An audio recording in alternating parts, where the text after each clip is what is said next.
The 3-0 defeat to Chelsea threw up a lot of issues regarding Newcastle United right now. All of them urgent, but some of them won't be able to be fixed for a long time. Firstly, let's just clear one thing up as if we didn't already know it. Newcastle United are in a relegation battle this season. That may seem obvious, but I feel like, as a Newcastle supporter, I need to say this publicly because there seems to be this notion that Newcastle supporters believe having the richest owners in charge for less than a month makes us the best team in the world. We're all fully aware of how bad our squad and playing style are, thank you very much, and no one needs to tell me that. I've said many, many times on this channel that we're stuck with who we have until January, and that's a fact.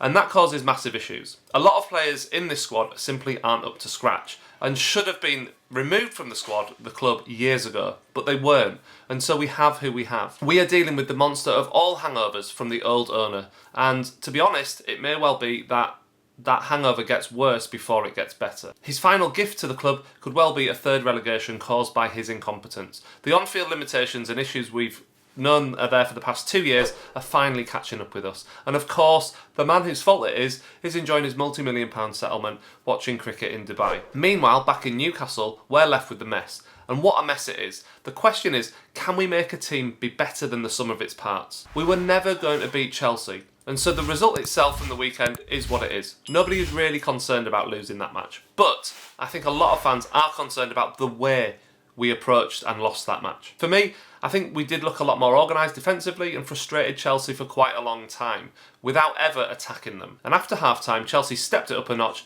and we couldn't get near them. As soon as they broke the deadlock, predictably, we collapsed like a house of cards. So where did it go wrong, or where is it going wrong in general? Let's begin with the team selection. Jones had a full week of training to prepare for this match against Chelsea, and yet he decided to start with the same team that drew with Palace a week earlier. I found this surprising, and I cannot understand why the likes of Shah and Fernandes are not getting game time. Regardless of the team selection, our biggest problem is the lack of creativity and forward play. There's a squad there who have never been allowed to keep possession or try to dominate matches. And to compound that issue, when we do attempt that style, for example the first 15 minutes against Spurs the other week, the players were worn out by half an hour. In my mind, this week has to be the week where a new man comes in. Graham Jones has done his bit, but ultimately the style is the same, albeit slightly more organised. We need a new manager in with new coaches who can breathe some life into this squad and the football club as a whole. Everything is so flat right now. Sitting in the Gallagher for the Chelsea match, there was an air of resignation once they scored the first goal. Possibly because this was Chelsea and nobody expected a positive result there, but I sense the disappointment is just something we've all come to accept for far too long. We never go down with a fight, and that has to change. Otherwise, we will be relegated. I know the owners have been taking their time appointing what we all hope is the right man, and I don't blame them for that. However, we know that the club is a shell and that there's no structure behind the scenes. This week, that has to change. There has to be a new man come in this week to start working with the players as soon as possible. I still believe there's enough talent in this team to keep us safe, but we have to start picking wins up very, very soon. The new manager's first priority must be to improve the fitness levels of the squad. Our team always seems to run out of energy and we rarely finish games strongly. In fact, if we start well, we often lose points by the end because the opposition finishes more strongly than we ever can. The new manager needs to continue to make us harder to beat defensively too. We have to accept that the football this season is likely to continue to be conservative in approach, and being hard to break down and beat is essential. Right now, we are hemorrhaging goals and that needs to stop. Fernandes is probably our best centre-half at the club, and Shah could play alongside him or even in front of the defence as a defensive midfielder, something we're absolutely crying out for. On top of improving us defensively though, the new manager must find a way to make us play with confidence when we are in possession.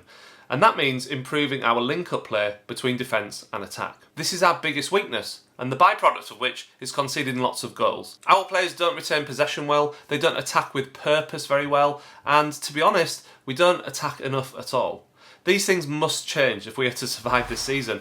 It's as simple as that. We know that come January we can buy key players that are going to improve the team, and that will be fantastic. But the next 2 months for Newcastle United are as important as any in recent memory, because if we can't find some wins before 2022 begins, then we will be relegated. Make no mistake, this is a crisis right now, and the new owners really need to make a decision this week on the new manager situation. Losing to Chelsea was never going to be the result that sends us down, but if we can't beat the likes of Brentford, Norwich and Burnley at home in the next few weeks, then those are the matches They're the type of results that may well send us down. Newcastle needs something to change, and it needs to happen very, very quickly now.